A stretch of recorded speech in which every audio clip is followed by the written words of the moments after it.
کریم اما بعد فاعوذ باللہ من الشیطان الرجیم بسم اللہ الرحمن الرحیم فإنها لا تعمى الأبصار ولكن تعمى القلوب التي في الصدور صدق اللہ العظیم وبلغنا رسوله النبی الکریم ونحن على ذلك لمن الشاهدين والشاكرين والحمد لله رب العالمين اللهم صل على سيدنا محمد وعلى آل سيدنا محمد وبارك وسلم۔ اللہ رب العزت نے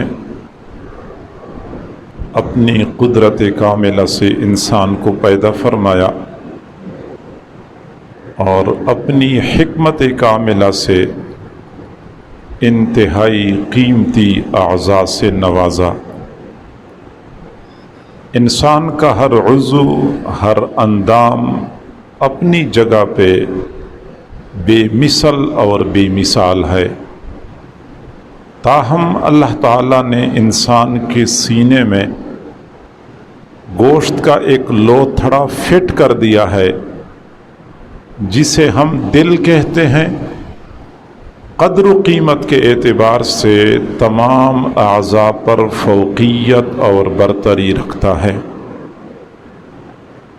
اور اس کی بنیادی وجہ یہ ہے کہ اس دل کی اصلاح اور فساد کے ساتھ باقی اعضاء کی اصلاح اور فساد وابستہ ہے۔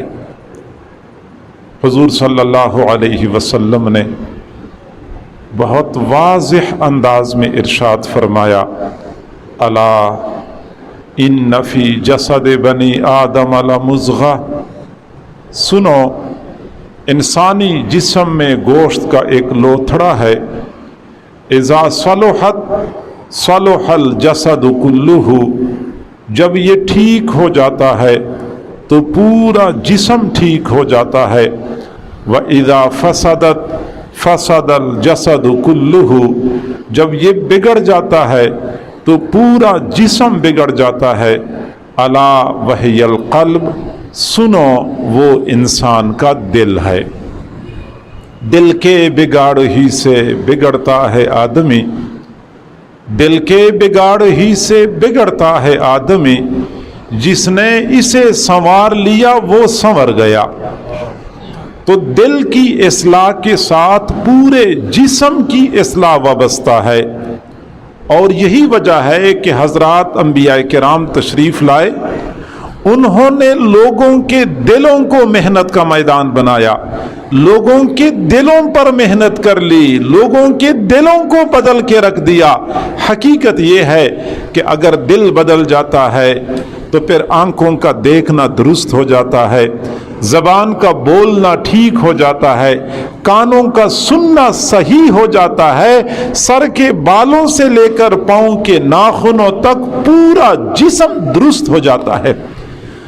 اور جب انسان درست ہو جاتا ہے تو پورا معاشرہ درست ہو جاتا ہے، اور جب معاشرہ درست ہو جاتا ہے تو نظام خود بخود درست ہو جاتا ہے۔ آج ہر بندہ تبدیلی کی بات کرتا ہے، تبدیلی کی ضرورت ہے، تبدیلی آئے گی، تبدیلی آنی چاہیے۔ میرے بھائیوں، تبدیلی آنی چاہیے، لیکن تبدیلی اس طریقے سے آئے گی جس طریقے سے حضور صلی اللہ علیہ وسلم نے آج سے 14 صدیاں پہلے عرب معاشرے میں تبدیلی کا انقلاب برپا کیا تھا۔ وہی طریقہ اختیار کیا جائے، پھر کہیں جا کے تبدیلی آ سکتی ہے، پھر کہیں جا کے انسان بدل سکتے ہیں، پھر کہیں جا کے معاشرے میں تبدیلی آ سکتی ہے۔ لیکن افسوس سے کہنا پڑتا ہے کہ آج کا انسان اپنے دل کی اصلاح اور درستگی کے حوالے سے یکسر غفلت کا شکار ہے۔ اپنے جسم کو بنانا سنوارنا، اپنے جسم کی ضروریات کو پورا کرنا،